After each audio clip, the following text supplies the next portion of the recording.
The signs, indices, instruments through which we will be able to assume our divine life mission on earth, it is everything that is already in our possession, and that seems trivial to us.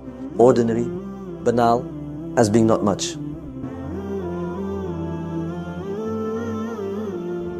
When one is in darkness, the darkness of what? The darkness that symbolizes what we all live and what we have possibly all experienced and that we continue to experience.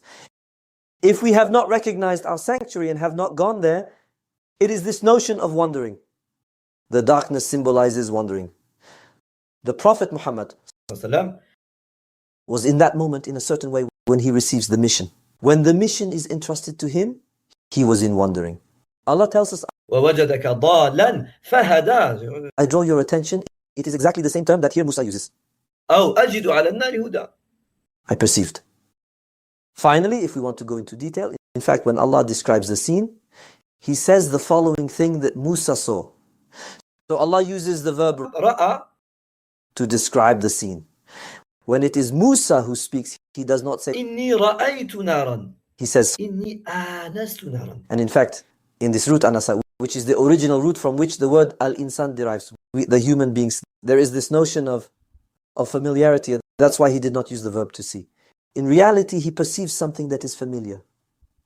And this thing that is familiar to him, he does not yet know why. He does not yet know why. He does not even yet know what it is. He knows neither the why nor the what. But he perceives something familiar which materializes as a fire. In any case, there we stop on what is mentioned here in Surah. And he says the following thing. It comes just at the right time. We are caught in the storm. We are in the darkness. We do not know where we are going. So I will go take a part of this fire so that we can light our way. أو أجد على النار هدى. It is as if he had a first intuition that it is more than fire that he will find by this fire. It is more than the material fire that allows one to light the path. But it is possibly something that is called الهدى. in the Quran. الهدى. Etymologically and in Quranic terms, it is two things. It is the notion of grace, of gift. It is the same thing. In fact, this fire, in a certain way, fell from the sky. They were in the middle of the desert, caught by the storm. They could no longer see anything. And then suddenly there is a fire. So it is a gift from the sky. It is the notion of gift. So grace in the sense of the gift which is not owed. And the second meaning, it is orientation in the sense of, in two senses. Let's say direction and illumination. Direction and illumination. In direction, obviously, we also have the sense one must take in the two senses of the word sense. Sense in the sense of direction and sense in the sense of meaning. The reason for my presence on earth. The reason for this whole journey, for this whole course, for this whole life experience. And before that moment, in fact, you will see that afterwards Allah will make an eminently concise synthesis of the story, of the life experience up to that precise moment. From his birth to that precise moment. It will be in the verses that will come after, in the following blocks. And then this notion of direction with meaning, the meaning of all this. And the second, it is the notion of illumination. And if we have the sense illumination and direction, then we can emerge from vocational wandering to enter and embrace one's vocation, embrace one's reason for being. Embrace it, that is to grasp it completely. And assume it. He has this intuition, Musa, that finally, by this fire, he will not find only something material. Something that will probably surpass the material to rise into something more existential, more important. For now, it is not yet a question of spirituality. Allah, He says, إني أنا ربك فاخلعنا عليك.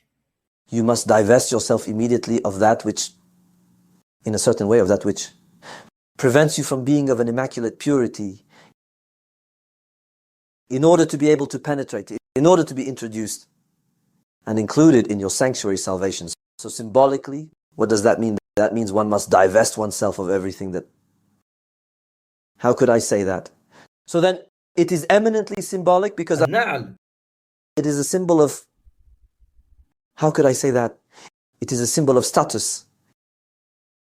It is a symbol of status in symbolism. And thus, effectively, one must divest oneself of everything that can symbolize a status before. Before the discovery and before the revelation and the recognition and the welcoming of our life mission on earth. That is to say, of our true status with Him. So divest oneself. And when one divests oneself, one can be introduced into this sanctuary salvation. And if one is introduced into this sanctuary salvation, one will be predisposed by Him in order to be able to fully and completely assume the mission that will be entrusted to us. In a pedagogy that is magnificent, he says, وما بيمينك وما تلك بيمينك يا موسى. What do you have in your right hand? Obviously, this is not an informative question. Otherwise, you will say, the good Lord, He does not know what a stick is. A shepherd's stick, He knows very well. But here we are in a divine pedagogy. قال هي عصاي أتوكأ عليها وأهش بها على غنمي ولي فيها مآرب أخرى. It is my stick on which I lean. Because indeed, in a certain way, we imagine, I don't know if there are some who have already done mountain hiking. It is always better to have a stick. We will hurt our back less, etc. That will serve as support for us. That is what he says. Ultimately, it is a stick on which I already lean. Then I also use it in the function that has been entrusted to me until now, of being a shepherd, of taking care of al-ghanam. So here, it is about the ovine livestock. It is not for nothing. It is very particular. Yes, because afterwards, he will have to be the prophet of a community that will act in the manner of the ewe, of the ovine. Anyway. And then, it also serves me for other things. I have use for it. One might say, all the way ordinary. So in fact, the signs, indices, instruments, through which we will be able to assume our divine life mission on earth, it is everything that is already in our possession and which seems innocuous to us, ordinary, banal, as being not much. And Allah, here in the initiation that He will do, قال ألقها يا موسى فألقاها فإذا هي حية تسعى. Well, here I will go quickly. We will see that when I do the synthesis, it's deeper than what I'm going to say now. It's because I see that time is flying by. And I would not want to delay too much. So to throw this stick. And this stick, in fact, Allah, He used the term حية. It comes from the root. حيايا. So in fact, here it must be considered on two levels of reading. The first level of reading, let's say, which possibly appears to our mind directly, the notion of the snake. The second level of reading, it must be life. Al-asa in the Arabic language, it is that which is stiff, it is that which is motionless and stiff. In short, so what is not, moreover, it is a piece of wood that has been torn from its tree. So it is no longer alive. Because the tree that is uprooted, the wood that is uprooted, that is not connected to its roots and, let's say, to its leaves. It is a wood that is dead, that is lifeless. Something that is not inhabited by life will suddenly find itself inhabited by life. And capable of what? Of setting itself in motion. So, the lesson is that the signs, indices, instruments made available, entrusted, granted by the divine to assume and accomplish and complete His divine life mission on earth. In fact, are already present in our existence. It is everything that seems ordinary to us, that seems banal to us, and which in reality has a potential for life, as for the ability to set ourselves in motion. It is a particular movement because it is a matter of, in the divine life mission on earth, it is not about walking. فإذا هي حية تسعى. It is about doing. السعي. And when we perform the عمرة والحج, we do this in reality, symbolically. This is what it means. It means that life is a race towards self-realization. It is a race against time. Because we do not know the time of life on earth, the time granted by Allah. We do not know it. The only thing we know about this time is that it is largely sufficient to accomplish one's mission. However, I would say its length completely escapes us. And this is what makes life a race against time. Because we do not know, and in a certain way, I will say it differently, we must be in the image of Hajar, who was risking her life. Of course, with Hajar عليها السلام, there is a kind of confusion between her life and the life of her child. It is the fusional bond. This is why I spoke of confusion. It is the fusional bond that exists between a mother and her child. She is risking her life. That is to say, she is risking the life of her child. And this is why she is in the سعي versus chill. There's no rush.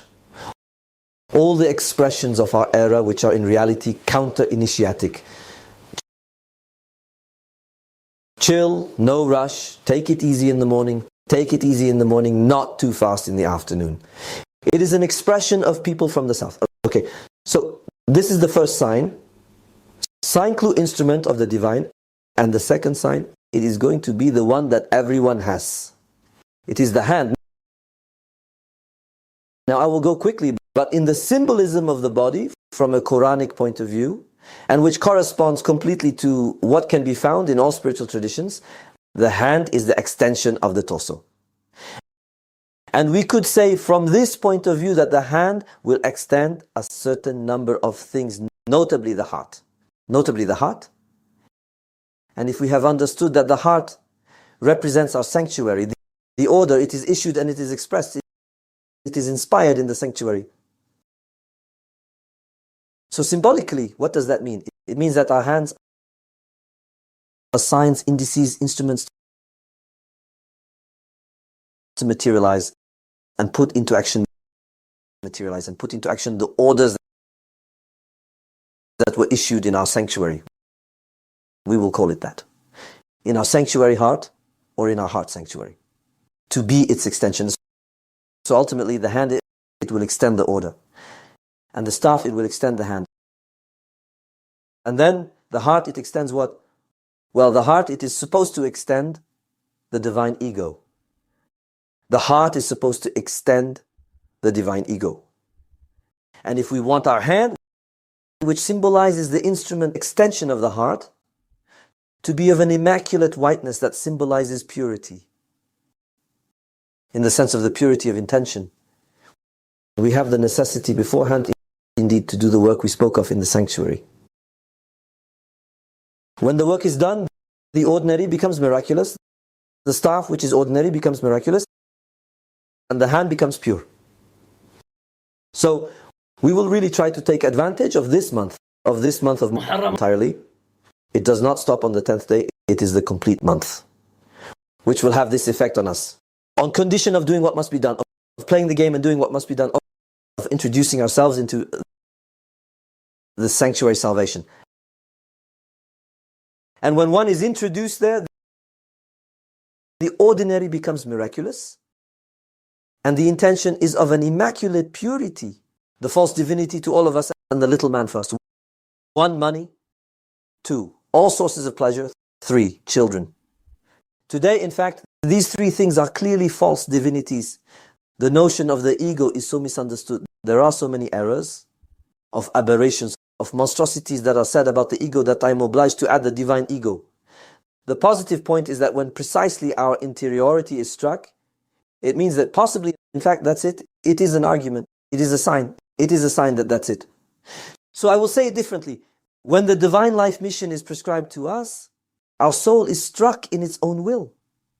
Do you know many people who admit that they are terrified, they are stressed, they are anguished? They have a terrible fear at the idea of having to assume and face the divine mission. Allah tells us that the satanic principle also has this power of what? To inspire.